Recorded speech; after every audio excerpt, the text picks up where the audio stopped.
Now we are gonna see what is the difference between the state and the process. So how to define the state of the system?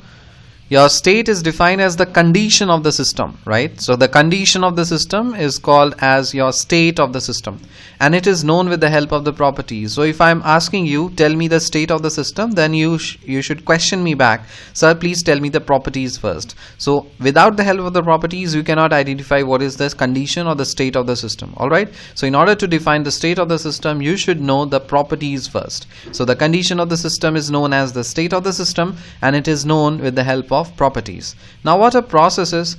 Process is nothing but a change of a state. A change of a state from one to another is called as a process. So here we have taken one PV plot. So on the vertical axis we are showing pressure, on the horizontal axis we are showing volume. Now if you are plotting this, let's say we have obtained some curve like this. So we have some initial state, that is state 1, and we have some final state, so let's say state 2.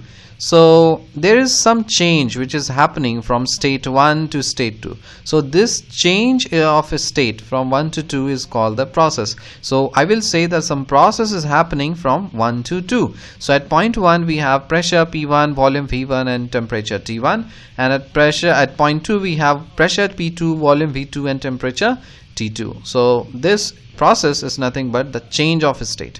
Alright, and what is the state of the system? It is nothing but the condition of the system, which is called the state of the system, and it is known with the help of the properties. I hope you understood the difference between the state of the system and the process. See you in the next lecture. Till then, bye.